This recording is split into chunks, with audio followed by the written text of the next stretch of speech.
away from the artwork now, people. Come on. It's no different. Newsletter sports. We Everybody good? ready to go here? Someone's gonna have to Please, tell if you would me. introduce yourself. Yeah, tell us who you are when you start. Absolutely. Okay, so my name is Seth Wachensky, Wochensky. I'm the Executive Director of Springville Center for the Arts. Welcome to Springville Center for the Arts. So we are a rural multi-art center, very active here in the South Towns. In the last year, we had over 170 events, ranging from concerts, theater, exhibits, workshops, large community events, everything in between. We serve programs for 2-year-olds all the way through seniors, and we're very excited to be here today in our main space, the former Baptist Church, which has seen over $3 million in community investment over the last number of years. We're standing in the entrance addition, which is a new space that makes our building ADA compliant, and we're going to celebrate the reopening of our theater project, which has been long underway. And I can answer questions later on, but otherwise I'm happy to introduce County Executive Mark Poloncarz. Thanks, Seth. Thank you. Thank you. Good morning, everyone. You're probably wondering why we're here on this beautiful day. Well, it's nice and sunny right now in Springville. A little snowy weather, of course, in other parts of the county, and I'll get to that after we talk about why we're here. But as Seth noted, there's been more than $3 million that's been put into a project to turn this Baptist church into what is now the Springville Center for the Arts, an incredible organization that if you live down here know its value to the community. Erie County, through its Erie County Cultural Capital Grant Program, provided $500,000, which was used in many different ways, from HVAC to construction to painting, as part of the reconstruction of the Old Baptist Church into the Springville Center for the Arts. This is exactly why we had the Erie County Capital Grant Program for our cultural organizations, especially our small to mid-sized ones. We realized over the years that we provided a lot of money to big organizations like the AKG Art Museum, the Buffalo Zoo, the Buffalo History Museum, but we weren't providing capital grant funding to some of our smaller and mid-sized organizations. On an annual basis, Erie County provides millions of dollars to all size organizations of a cultural nature for operating. But what we realized is the operating will only go so far. A grant of $50,000 is really not going to make a difference for the construction or reconstruction of a facility like this. So we created the program to specifically assist small and medium-sized organizations, and the Springville Center for the Arts was one of those that actually received one of the largest contributions from the capital grant program. And that is because of the incredible programming they do here, as well as this great old building that they saved. This would have been lost in all likelihood and would have been torn down, but because of the hard work and effort by Seth, his team, and the board, they were able to save this building and also turn it into what it is today. So while this is part of a much bigger project, Erie County was very proud to contribute $500,000 towards the Springville Center for the Arts' total reconstruction of this building.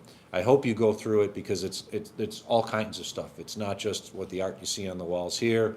There's a main stage in which plays and musicals are put on, other performances of all kinds, and it's great because for more than a century, Springville was the main place in west or eastern Erie County, but also the place in Cattaraugus County and Chautauqua County that people came to. It was the hub of this region, and it is the hub of the region again. And it's because of the investment of not only business leaders, but the leaders you see with me here today, who understood that to have a strong, thriving community, you have to also have a strong, thriving arts community, and it creates a better quality of life for all. So I want to thank them all for their continued investment in this great project, and we were very proud to provide $500,000 towards it. And with that, it's my pleasure to introduce John Horton, the president of the Springville Center for the Art Board of Directors, to talk a little bit more about what's done here. John? Thank you. You're welcome. Thanks for being here today. Now, the Art Center really is a gift for not just the Springville area, but for the surrounding communities as well.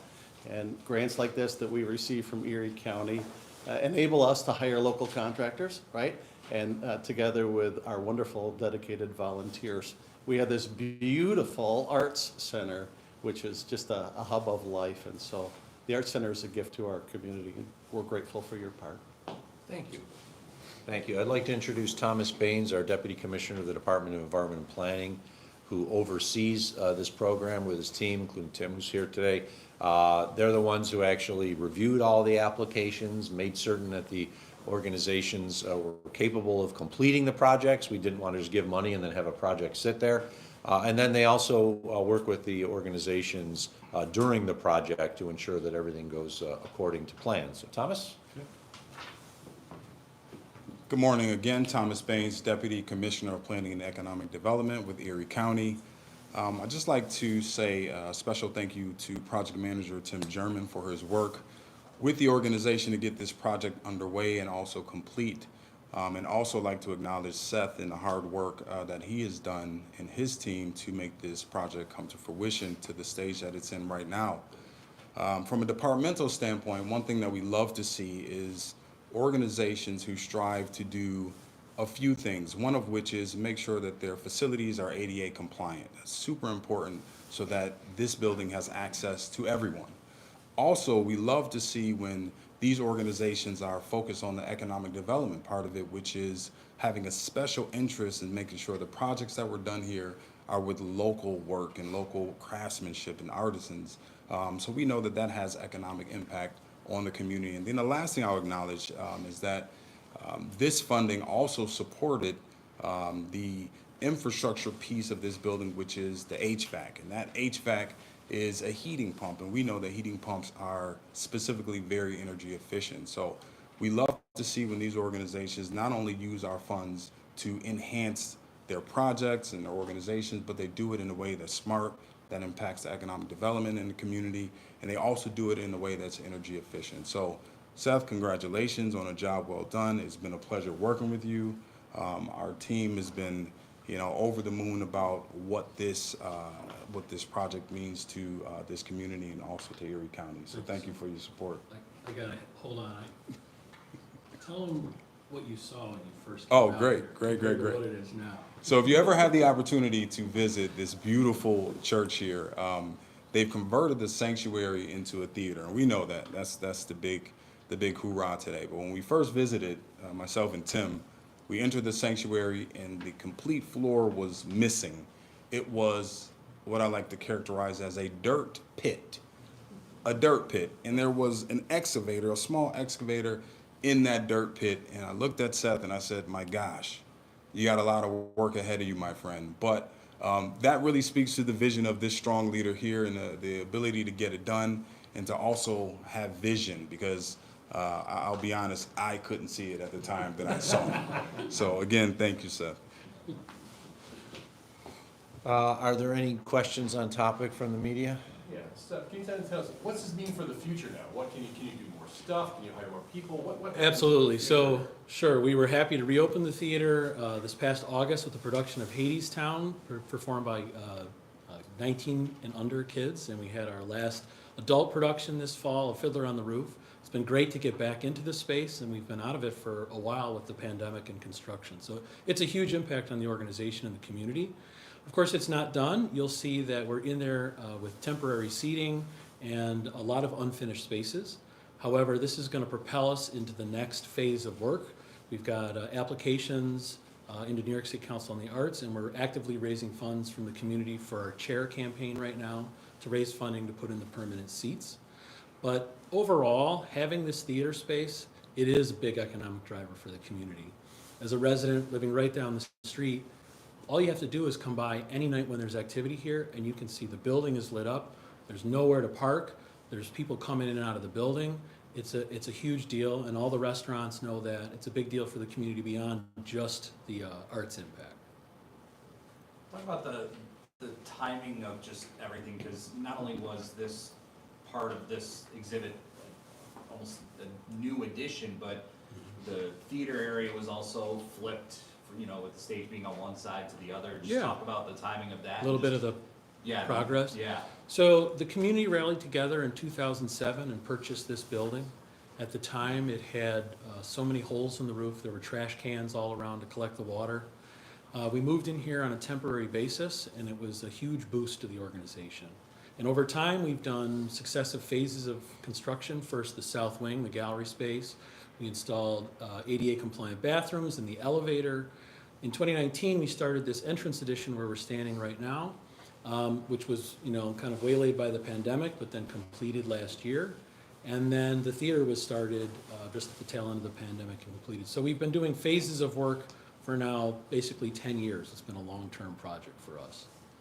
And some of that work has entailed, let's see, elevator installation, new bathrooms, excavation of the basement, reorientation of the theater, geothermal heating and cooling, all new electric service. I mean, you name it, masonry restoration, roof reconstruction, interior masonry work so we could put the walls back in, woodwork, stained glass.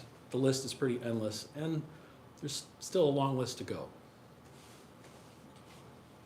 If there's no other questions on the topic, you're free to leave because I'm going to end up talking about weather, or you can stay. And I'm happy to show anybody around. Yes, certainly stay after for the tour. So just tell me when you're ready to, if you're going live or anything, I'd be glad to. All good? All right, well, as we know, it's nice and sunny here in Springville. They got a significant amount of snow overnight, approximately 2 feet, but the snow band has moved north. It is now moving into the Buffalo metro region, including the city of Buffalo. The projections are, as we've seen, just even driving through it, 2 to 3 inches more of snow per hour. It's possible the city of Buffalo could get upwards of a foot or more in the time period between when it entered the city to tomorrow and when which the band is supposed to stop. We're very hopeful that because the lake is pretty much freezing over right now, that this is going to be the end of the lake effect snowstorms, but we still have this one to go through. There is a travel advisory in effect for pretty much all of Erie County except for the northern portion, which includes Grand Island, the Tonawanda, Amherst, Clarence, Newstead. There is a travel ban that was put in place by the town of Brant. That was this morning. There was a travel ban in the overnight hours in the town of Evans, but that was lifted. Conditions are passable. We drove up on the 219. It was a little hard packed in some areas when the snow was falling, but once you got past that, pretty much the town of Boston, you're down pretty much to bare pavement. So what we're reminding everybody is it's winter in Buffalo and Western New York. We get storms. This is not a storm that's dumping 7 feet of snow on the ground. It's dumping 2 to 3 feet of snow on the ground, which is still a lot, but it's not something that is impossible to handle. Most schools closed for the day primarily because of the cold. I assume that there may be another day of closure tomorrow, but that will be made a decision by the school districts. It will be in consultation with us. We'll be giving them information. They will make the call themselves. We are expecting the bitter cold temperatures to continue at least through tomorrow. It's cold out there right now. It's not that windy, which is very helpful. That is a key because the wind was the big problem last night. When there were 35-mile-per-hour wind gusts, it was blowing this very dry snow all over the place. And so it made it difficult driving conditions, not just because of the amount of snow that was falling, but because of the blinding snow from the whiteouts. So right now, thankfully, we're not dealing with a very strong wind, which is twofold. Number one, we don't have the extreme wind chills that we potentially could have. And number two, conditions are passable with regards to driving. You can see down the road. It is not like whiteout conditions where you can't see past the hood of your vehicle.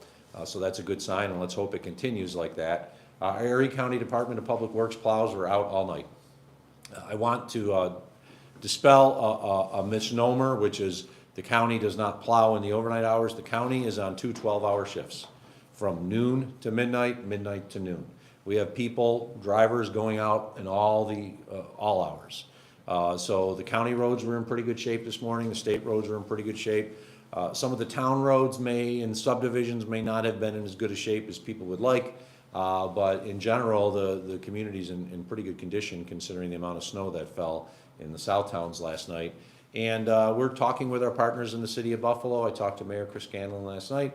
And we're working together, especially for a potential early release of our employees with state, courts, city, and county. So instead of going till 5, I think we're going to be closing a little early That information is going to be coming out because we're going to stagger it so that everyone doesn't leave at once in the downtown corridor. When everyone leaves at once is when we have a problem, but if we stagger it, courts leave at one time, city leaves a half hour, 45 minutes later, county leaves a half hour later, it works out so much better.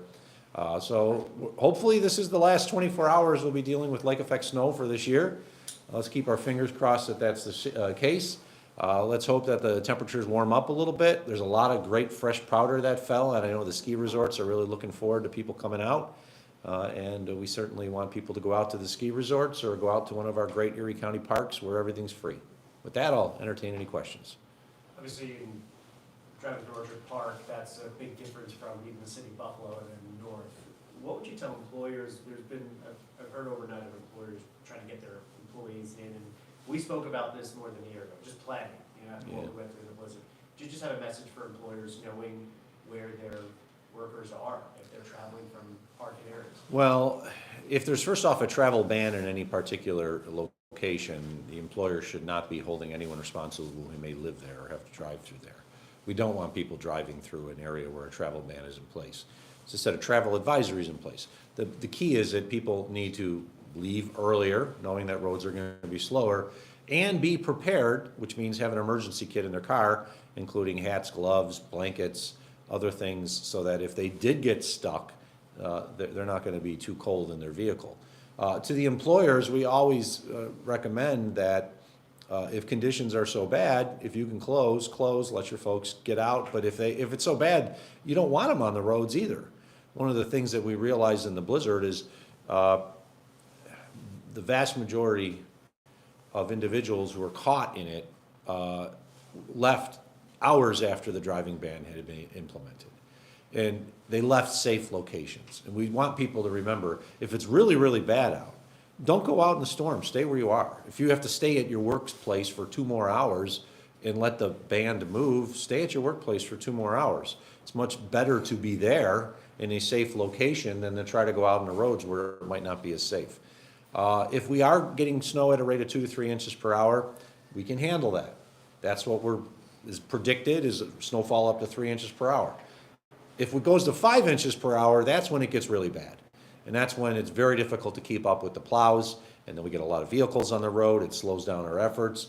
So if it continues to snow at 2 to 3 inches per hour, we just tell people to exercise caution, employers exercise caution. And if things are really bad where you are and you're indoors, stay where you are. Stay in a safe location. It's better to stay there, even if you have to stay overnight.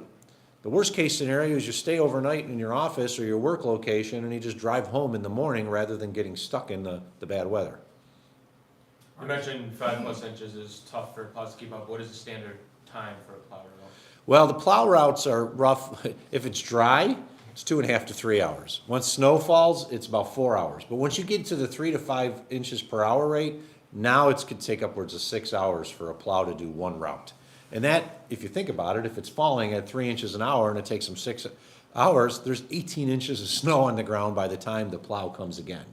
So if we're below the 3 inch per hour rate, we can handle that. It's when it goes above it, like we've seen with some of these crazy snowstorms, lake effect storms the last few years, where we've not been able to keep up because no one can keep up. You'd have to have 10 times as many snowplows to be able to do it, and it's just not economically feasible. Mark, I was curious about the logistics of Sunday when the iPause notification went out about the colder conditions.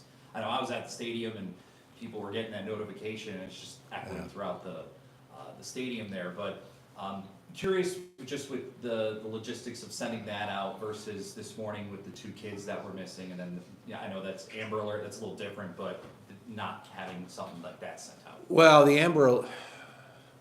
I know a little bit about the case that occurred, and an Amber Alert is generally for a child that's taken. Mm-hmm. It's my understanding these kids left of their own volition. So I think for whatever reason, the Amber Alert is not applicable. Should it have been issued? That's up to the police to issue it in that situation. The police, Buffalo PD, got the information immediately and put it out on social media as well as with news organizations. And I was very glad to find out this morning that the 2 kids were found safe, because I had a terrible knot in my stomach last night when I found out about this. They left around 7. Found out around 8:30, 9 o'clock what had happened, and it was just, we know how, it was cold. Even if it wasn't snowing, it was cold. It was very cold, and I was sick to my stomach thinking that one of these two little kids, or both of them, were gonna be found dead, but thankfully they were found alive.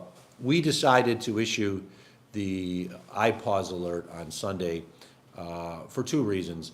The initial forecast from the Weather Service had the bitter cold and snow beginning on Sunday night, especially for this part of the county, the southern part of the county, Chautauqua, Cattaraugus, and they got that. Some people were complaining, well, why'd you do the iPause if it wasn't going to really happen until the next day? Well, it was occurring later that night. We wanted to give people who may have gone to the football game notice. And if you were in Erie County, you got it. The CBS guys, Jim Nance, he got it on his phone because it goes based on location, not your area code. So we wanted the folks who may have gone to the football game to understand that when you're leaving, especially if you're going to the south towns, you may be going into some really bad conditions, including lake effect snow and bitter cold. So it was a calculated decision to put it out there, knowing that we were having 70,000 people that were going to the football game who were then going to leave. And so we wanted to make certain that the community had proper notification, especially about the bitter cold, but that individuals who were going to the football game understood that depending on which way you go, you might leave this game and enter into some really bad conditions. The conditions weren't great. Thankfully, they weren't the worst case scenario when they left afterwards heading south. So we were lucky on that. The rock salt shortage, Oh, yes, I'll do it. the rock salt shortage, is that impacting Erie County? Did Erie County have to send their own trucks to actually get salt? Erie County has sent trucks. There's questions about rock salt shortage. There was a cave-in in a mine in Livingston County where American Rock Salt is. They are our primary provider of rock salt.